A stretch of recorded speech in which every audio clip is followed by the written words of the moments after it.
In addition to the new fixed cameras, Arizona DPS are also deploying mobile camera vans all over the interstate network.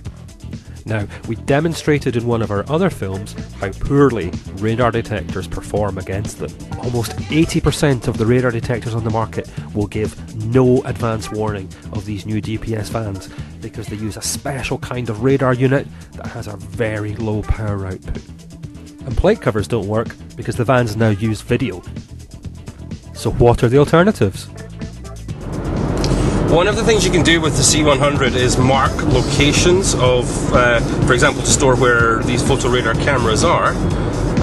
What I'm going to do here is I'm going to mark this location, and then we'll come back to it and you'll see what happens. So to mark the location, I'm going to press button 1 3 times. Personal locations. And then press... Location stored. So I've gone into the menu system to get to personal locations, and then I've pressed button 4 to save a location. Let's come around again and see what happens when we approach this same stored location. We're coming back up to the marked location. We're filming this, we'll go to the speed limit at 65, and you can see what happens when the C100 approaches the photo camera van location that we've already marked.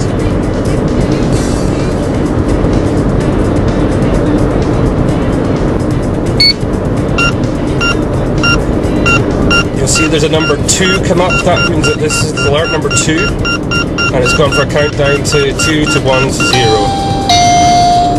And sure enough, there's the van.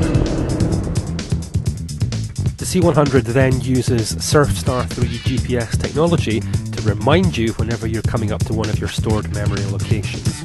One of the advantages of the C100 is that the alerts are actually directional, so you're not bothered by false alarms when you're coming down the other side of the road.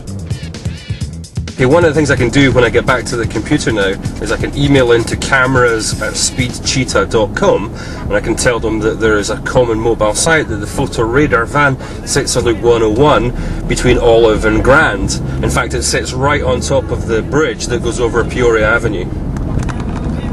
They'll load that into the database, everybody gets to know about it.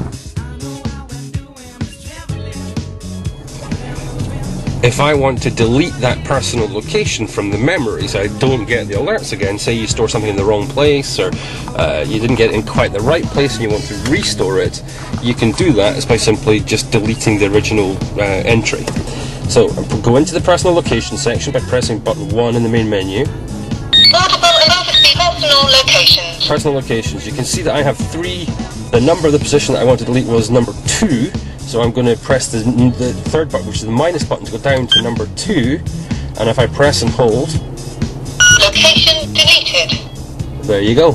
It won't alert to that location.